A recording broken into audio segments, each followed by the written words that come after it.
Hello, and welcome to an episode of Couch Talk with Jack. It's going to be much like Truck Talk, except for the fact that I am at home, sitting on my couch, with my cat Sherlock behind me. Hey, Sherlock.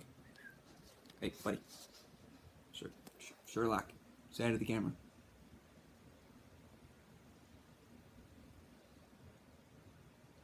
Nothing? Not going to say anything? No meows?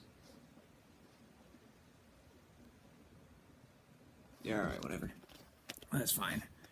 Anyway, in the last video I uploaded, a lot of weird things happened because we were pretty drunk. Ulrich did the dishes drunk. I called Circuit a pussy and challenged him to drink more. Sorry about that, Circuit. I was drunk. I didn't mean it. I love you. And then we had another beer and called it a night. All in all, it was a pretty good time. I had fun. I think Ulrich had fun too, and that was the point because it was his bachelor party. So today I'm going to talk about something I forgot to talk about in one of my last videos, which was the movie Star Trek Beyond. I thoroughly enjoyed the movie. It had two of my favorite actors in it, Simon Pegg and Carl Urban.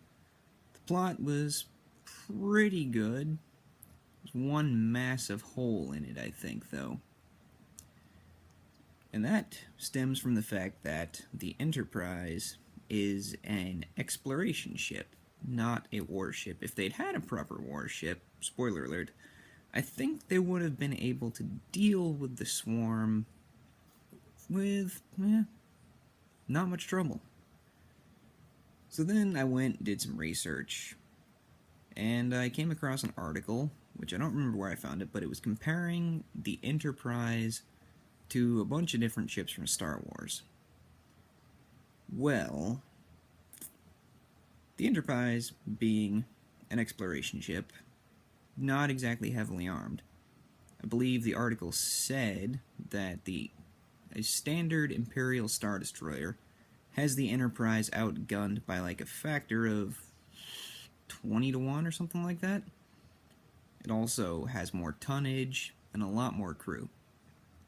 So when the Enterprise went through the nebula and got attacked by the swarm, if the Enterprise had been a Star Destroyer, not only would it have been able to shoot down most of the swarm, it also, the swarm, once they got on board, would have had a contingent of, I think, like a couple thousand stormtroopers to deal with, as opposed to the Enterprise's security force of, I think, a couple of hundred. I think the Enterprise is crewed by about 1,000 people, and I think a Star Destroyer is crewed by about 20,000.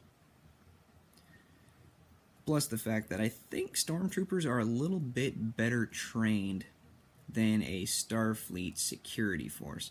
Now, I know what you're going to say, like, oh, but Jack, stormtroopers, they can't hit anything, they suck at shooting, blah, blah, blah, blah, blah. You're not looking at the whole picture. Yes, in Star Wars Episode 4, when Luke and Han and Leia and Chewie were on the Death Star, they were running around trying to escape, yeah, the stormtroopers couldn't hit shit. But there's a clue in the next scene, after they escape, that I think explains why. As the Millennium Falcon is leaving, Tarkin asks Vader if he's sure the homing beacon is secure aboard the Millennium Falcon. Now, why would you put a homing beacon on a ship unless you weren't intending for the Millennium Falcon to escape? Because Tarkin, being the genius tactician that he is, and yes, he is a genius tactician if you read into the lore, knew that Leia would force the Falcon to take them directly to the nearest rebellion outpost on Yavin, which would then lead the Death Star directly to Yavin. And it would have worked, but, you know, Luke Skywalker, the Ghost of Obi-Wan, the Force, the blowing up of the Death Star, it didn't. Tarkin maybe got a little cocky over the fact that he had the capability to destroy an entire planet. So, yes, stormtroopers can hit things. In fact, they did it a bunch in Return of the Jedi. One of them sniped Leia with a pistol while she was partially in cover near the entrance to the shield generator bunker. Plus the fact that they were just chewing through Ewoks like crazy. So stormtroopers are a bit better trained than people give them credit for. So, bringing it back to my original argument, yes, if the Enterprise had been a warship, most of Star Trek Beyond would not have happened. So I think the Enterprise deserves a pretty serious upgrade in terms of firepower.